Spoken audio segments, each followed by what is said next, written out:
પપ્પા મારા સાસુ છે ને બહુ કડક સ્વભાવના છે. હું ગમે એટલું સારું કામ કરું ને તો એને કોઈ કામ ગમતું જ નથી. બધા કામમાં નકરી ખામીઓ જ કાઢે રાખે છે. મારા નથી રહેવું, તમે મને તેડી જાઓ. બેટા બધી વાત તારી હાસી. 1 મહિના પછી હું તને તેડી જઈ અને 1 મહિનો હું તને કહું ની તારે કરવું જોઈએ. 1 જ મહિનો હો પપ્પા. 1 જ મહિનાની વાત હોય ને તો તમે કેવો એમ હું કરે. જો બેટા તારે એને સવારમાં પૈગે લાગવાનું, એના હાટુ નાસ્તો બનાવી દેવાનો, એની સાથે થોડોક સમય વિતાવવાનો. બેટા તું જ્યાં અહીંયા જેમ તારા મમ્મીનું ધ્યાન રાખતી ને એમ તારે તારા સાસુનું ધ્યાન રાખવાનું. બેટા હારું 1 જ મહિનો પપ્પા, બસ મને તમે તેડી જઈજો, મારે નથી રહેવું. હારું બેટા.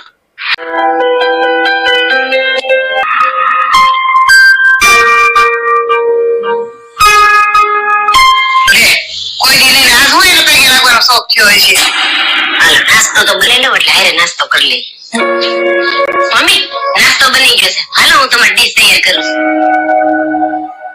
હવે આને શું શોખ થયો હોય છે? કોઈ દિન આજ મને નાસ્તો કરવા બોલાવે છે, હવે મને જવા દે.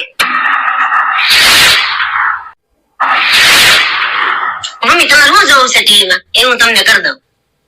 એક કામ કર, જેઠાલાલ કરી દે. હારું હાલો જેઠાલાલ કરી દઉં, આપણે બે જઈએ.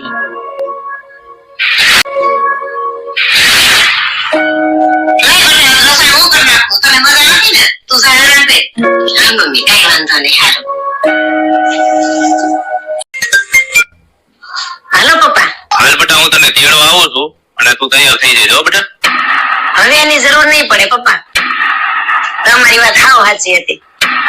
કડવાશ ને કડવાશ થી નહીં પણ પ્રેમથી જ જીતી શકાય. તમારી એક સાચી શિખામણે આજે મારું ઘર તોડતા બચાવ્યું છે. થેન્ક યુ પપ્પા.